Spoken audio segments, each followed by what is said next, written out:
Hello students, मेरा नाम doctor Smita Mishra है और मैं आपको बीकॉम पार्ट 1 का बिजनेस इकोनॉमिक्स सब्जेक्ट पढ़ाऊंगी। हिंदी में इस सब्जेक्ट को कहते हैं व्यवसायिक अर्थशास्त्र। हमारे कॉलेज में दोनों ही स्ट्रीम से बच्चे हैं, हिंदी मीडियम और इंग्लिश मीडियम। इससे जो मेरी क्लासेस है वो बाइलिंगुअल चलेंगी, जिससे कि आप दोनों ही स्ट्रीम के बच्चों को कोई प्रॉब्लम ना हो। तो सबसे पहले जो यूनिट मैं उठाने जा रही हूँ वो है डिमांड एनालिसिस की। डिमांड एनालिसिस में पहला टॉपिक है law of demand. Law of demand.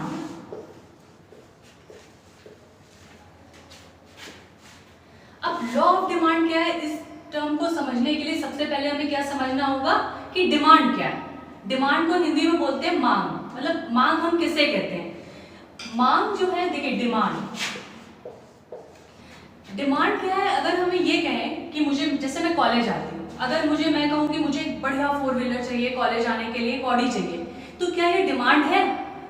Economical terms में ये डिमांड नहीं है। क्यों? Mere desire can not be termed as a demand. एक केवल इच्छा जो है वो हम उसको मांग का स्वरूप एक अर्थशास्त्र में नहीं दे सकते। ठीक है, तो सबसे पहले देखो, इसके लिए डिमांड होने के लिए 5 तत्वों का होना आवश्यक है।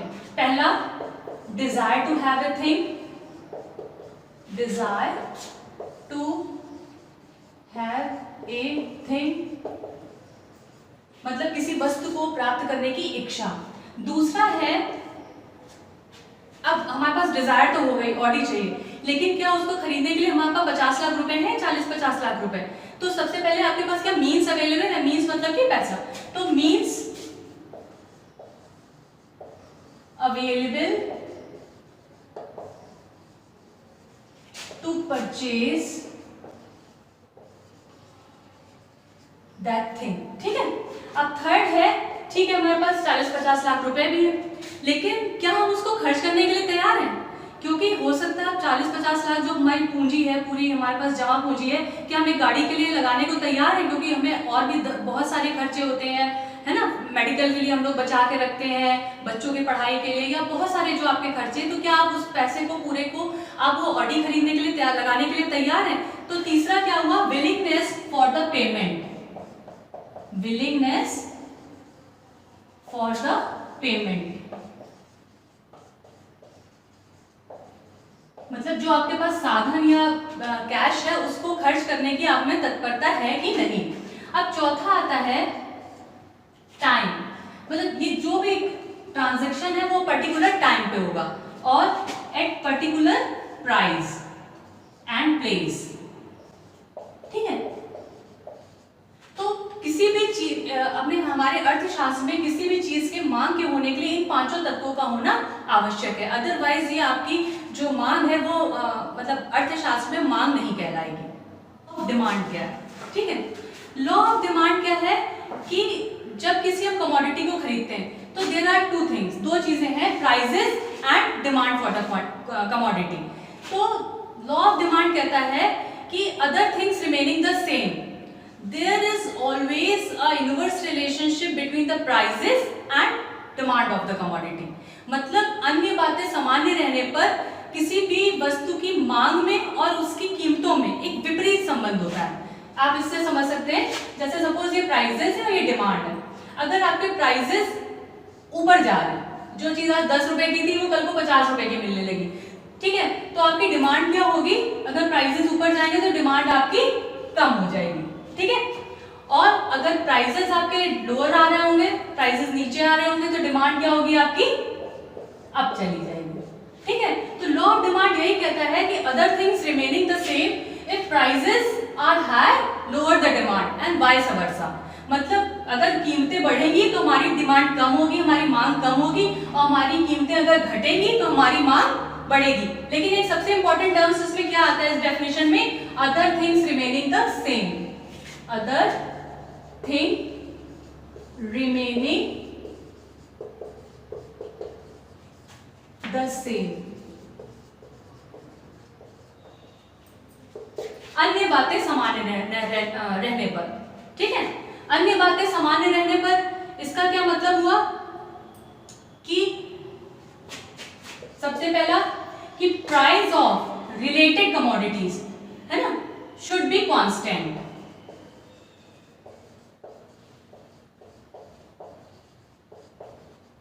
मतलब प्राइस ऑफ रिलेटेड कमोडिटीज क्या हुआ कि जैसे जो हमारे कोई भी, जैसे पेप्सी एंड कोका कोला का ले लीजिए, Pepsi and Coca Cola. Pepsi के प्राइजेस बढ़ रहे हैं, ठीक है, तो लोग क्या होंगे, कोका कोला की ओर स्विच ओवर हो जाएंगे, वो कोका कोला पीने लगेंगे, क्योंकि एकदम आपके सब्स्टिट्यूट कमोडिटीज है। मतलब एक का अगर आप कंजम्पशन खत्म कर रहे हो तो दूसरे का स्टार्ट करोगे तो आपको सेम, आपको करीब करीब टेस्ट आएगा, ठीक है। तो price of related commodities should be constant, इसीलिए उसके जो प्राइसेस हैं, जो उसी तरह की कमोडिटीज हैं, उनके प्राइसेस एकदम आपके सेम रहने चाहिए, उनमें कोई चेंज नहीं आना चाहिए, ठीक। अब दूसरा पॉइंट है income of the consumer. Income of the consumer should be constant।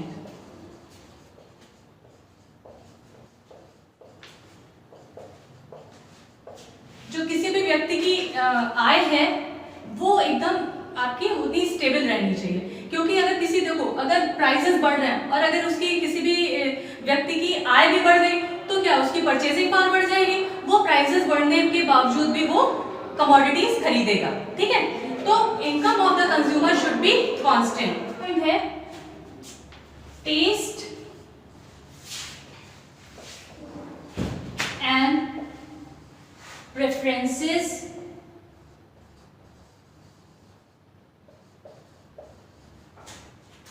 should be same।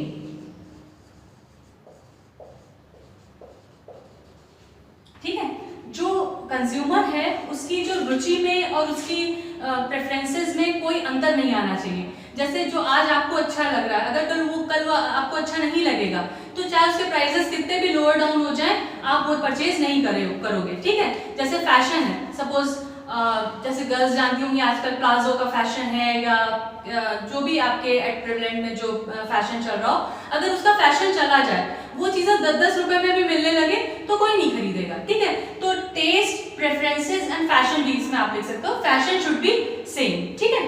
अब है टेक्नोलॉजी में कोई चेंज नहीं आना चाहिए। जैसे आप लोग जानते होंगे कि पहले मोबाइल आने के पहले पेजर भी चलता था। अब पेजर, जब टेक्नोलॉजी चेंज हो गई, मोबाइल्स आ गए थे हाईटेक, तो जो पुरानी चीजें हैं टेक्नोलॉजी की वो आउटडेटेड हो जाती हैं, तो वो चाहे जितनी कम दाम में हो जाए वो फिर हम लोग खरीदते नहीं है। तो टेक्नोलॉजी में भी कोई चेंज नहीं आना चाहिए, नो चेंज, है ना, टेक्नोलॉजी में भी नो चेंज। अब पॉपुलेशन में कोई चेंज नहीं आना चाहिए, population remain constant.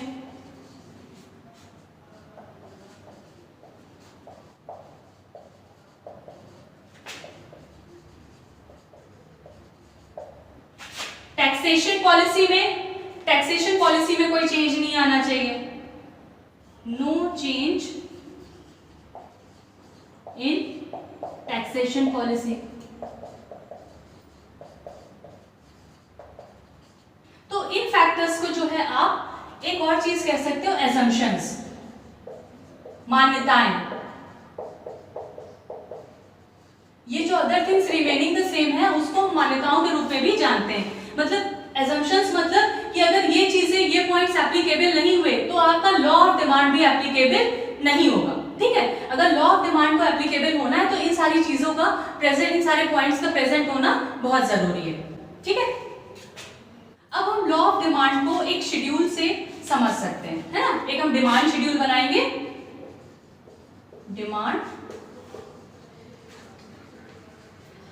Demand schedule भी कहते हैं, कुछ लोग डिमांड स्केड्यूल भी कहते हैं, ठीक है, ठीक। तो इसमें जैसे हमने देखा कि प्राइसेस अगर हमारे लोअर जाते हैं तो डिमांड क्या होती है, इंक्रीज होती है, और प्राइसेस हमारे अप जाते हैं तो डिमांड हमारी डिक्रीज होती है, ठीक है। तो यहाँ पे जैसे अब हमें ये रखना है, तो यहाँ अगर हमारी पहले हम ले लेंगे प्राइसेस और यहाँ पे हम लेंगे डिमांड। तो प्राइसेस हमारे अगर 10 रुपए है, ठीक है, तो डिमांड ज्यादा रहेगी, 50 है डिमांड। 20 प्राइसेस है तो 30 हो गई, 30 प्राइसेस है तो 10 हो गई, ठीक है। अब हम इसको, ये जो हमने शेड्यूल बनाया है, इसको हम एक ग्राफ के हेल्प से भी समझ सकते हैं। ठीक है, ये हमारा OX एक्सिस है, OX एक्सिस और OY एक्सिस। ठीक, OX एक्सिस में हम क्या शो करेंगे, यहाँ पे डिमांड या कमोडिटी कुछ भी आप कह सकते हो। ठीक, और यहाँ पे हम क्या शो करेंगे, OY में प्राइसेस। अब हम इसको एक ग्राफ जैसे आपने बनाते होंगे वैसे हम ग्राफ बना लेंगे। तो सपोज ये हमारा ये प्राइसेस का ग्राफ है, यहाँ पे 10 कहाँ तक लिया हमने, 30 तक, तो 10, 20 एंड 30, और यहाँ हमने 50 तक लिया है तो 10 10 के उसमें बना लेंगे, 10, 20, 30, 40 एंड 50। अब प्राइसेस जब हमारे 10 थे तो हमारी डिमांड कितनी थी, प्राइसेस हमारे 10 थे तो हमारी डिमांड थी 50। ठीक है, ये पॉइंट हमें मिल गए। अब जब प्राइसेस हमारे बढ़ गए, 20 हो गए, तो डिमांड हमारी घट गई और कितनी हो गई, 30। ठीक है, ये पॉइंट आ गया। अब प्राइसेस हमारे 30 थे तो डिमांड हमारी और कितनी हो गई, घट गई और 10 हो गई। अब हमें ये जो 3 पॉइंट मिले इनको अगर मिला दें तो ये हमारा क्या आ जाएगा, डिमांड कर्व। क्लियर? तो हम क्या देख रहे हैं कि हमारा डिमांड कर्व जो है कैसा है, slopes downwards from left to the right. ठीक है, अब हम पढ़ेंगे exceptions of demand curve. Exceptions, इसको हिंदी में कहते हैं अपवाद। मतलब जब हमारा लॉ ऑफ डिमांड जो है लागू नहीं होता है ना, जब एप्लीकेबल हमारा लॉ ऑफ डिमांड कर्व नहीं होता, वो कहलाते हैं कि हमारे एक्सेप्शंस। सबसे पहला है Giffen goods. Giffen goods, Giffen goods क्या है, सर रॉबर्ट गिफन थे, सर रॉबर्ट गिफन, जिन्होंने ये प्रतिपादित किया था, गिफन गुड्स, इस कंसेप्ट को दिया था। सर रॉबर्ट गिफन ने क्या कहा सेकेंड वर्ल्ड वॉर के बाद कि जो लॉ ऑफ डिमांड है वो हमारा इंफीरियर कमोडिटीज या जो डेली ब्रेड एंड बटर वगैरह टाइप की चीजें हैं उन पे लागू नहीं होता है, क्योंकि अगर प्राइसेस बढ़ भी रहे हैं तो आप वो तो खरीदोगे, है ना, जो एक नॉर्मल एक आपको डेली लाइफ के लिए जो ये सब एसेंशियल कमोडिटीज हैं उनके लिए आप जो है प्राइसेस के बढ़ने का इतना फर्क नहीं पड़ता, तो उन जगह पे ये लॉ ऑफ डिमांड हमारा एप्लीकेबल नहीं होता। तो ये क्या कहलाती है, गिफन गुड्स। ठीक है, अब सेकंड है conspicuous. Conspicuous goods. Conspicuous goods क्या होती है, स्टेटस सिंबल की कमोडिटीज। जैसे सपोज डायमंड है, ठीक है, लोग क्यों परचेज करते हैं, क्योंकि वो हमारा एक स्टेटस सिंबल बताता है। डायमंड्स, अगर इयररिंग्स बहुत heavy, ring and all that, अगर डायमंड जो है गली गली और एकदम ऐसे चौराहे पे मिलने लगे तो क्या लोग इतना खरीदेंगे, नहीं खरीदेंगे। क्यों खरीदते हैं, जस्ट टू शो कि हाँ ये हमारा स्टेटस सिंबल है। जो जैसे ऑडी, BMW इस तरह की गाड़ियां होंगी वो सभी लोग जो है स्टेटस सिंबल के लिए खरीदते हैं, वरना काम तो जो पूरा आपकी वैगन आर और स्विफ्ट इस तरह की गाड़ियां भी करती हैं, लेकिन लोग इसलिए खरीदते हैं क्योंकि जो वो आपके स्टेटस सिंबल को पूरा करती है। तो वो लोग इसीलिए खरीदते हैं क्योंकि उनके प्राइसेस हाई है। तो अगर उन चीजों का डिमांड कर्व जब बनेगा तो ये जैसे आपका demand curve slopes downwards from left to the right है, वो जस्ट अपोजिट हो जाता है। जैसे अगर वो रेट अगर आपका यहाँ पे 10, 20, 30 सेम मैं लिख दूं और ये डिमांड आ गई आपकी 10, 20 एंड 30, तो ये जो है आपका जो यूं होता है ये ऐसे आएगा। मतलब कि जब अगर उसके प्राइसेस कम है तो उसकी डिमांड कम रहेगी, ठीक है। अगर जैसे जैसे प्राइसेस बढ़ेंगे तो डिमांड भी हमारी बढ़ जाएगी, तो डिमांड भी हमारी बढ़ेगी, ठीक है, प्राइसेस बढ़ने पे। तो एक्सेप्शंस में ये होता है जैसे आपके प्राइसेस बढ़ने पे डिमांड बढ़ती है और प्राइसेस घटने पे डिमांड घट जाती है। ये किस केस में होता है, कॉन्स्पिक्यूअस गुड्स या स्टेटस सिंबल की जो कमोडिटीज में, ठीक है। और थर्ड पॉइंट है आपका स्पेकुलेशन।